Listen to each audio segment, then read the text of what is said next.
शहर अंधेरे के नीचे सोया हुआ था। बारिश खिड़कियों से टकरा रही थी।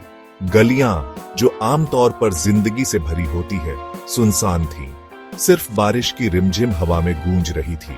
बारिश के इस संगीत के बीच एक अकेला आदमी फिसलन भरे फुटपाथ पर जल्दी जल्दी चल रहा था।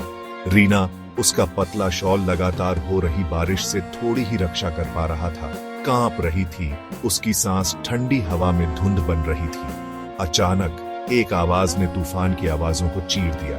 रीना, वो रुक गई। उसका दिल जोर से धड़क रहा था। मुड़कर उसने देखा कि आर्यन पास के एक दरवाजे से बाहर आ रहा है। बिजली की चमक से उसका चेहरा रोशन हो रहा था।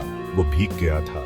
उसके बाल उसके माथे से चिपके हुए थे, लेकिन उसकी आंखों में एक गर्माहट थी जो रात की ठंड को झुठला रही थी। आर्यन, यहां क्या कर रहे हो? रीना ने पूछा। हवा में उसकी आवाज बमुश्किल फुसफुसाहट से ज्यादा थी। वो मुस्कुराया, वो जान पहचानी मुस्कान जिससे हमेशा उसका दिल धड़क जाता था। मैंने तुम्हें सड़क के उस पार से देखा, उसने पास आते हुए कहा। तुम्हें इस तूफान का अकेले सामना नहीं करने दे सकता। उसकी बातों से उसकी रीढ़ में सिहरन दौड़ गई। और ये ठंड से नहीं था। वे एक पल के लिए साथ खड़े रहे। सिर्फ लगातार बारिश की आवाज और उनके बीच अनकहे शब्द गूंज रहे थे। रीना का दिल तेजी से धड़क रहा था।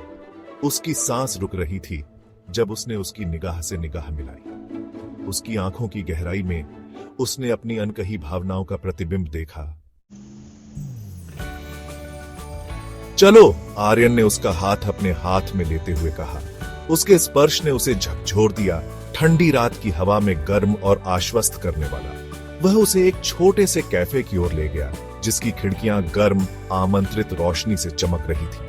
वे बारिश से बचने के लिए शामियाने के नीचे एक साथ दुबके हुए थे।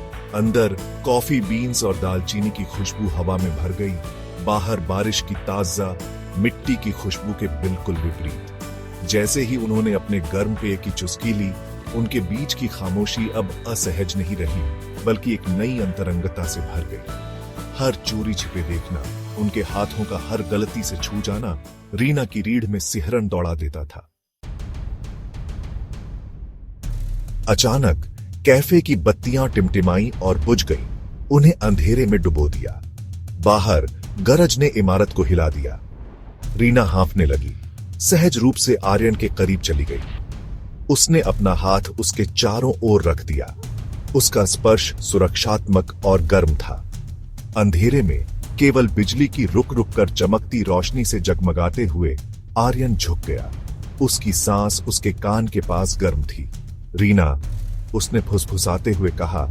उसकी आवाज भावुकता से भरी हुई थी। उसने अपना वाक्य पूरा नहीं किया।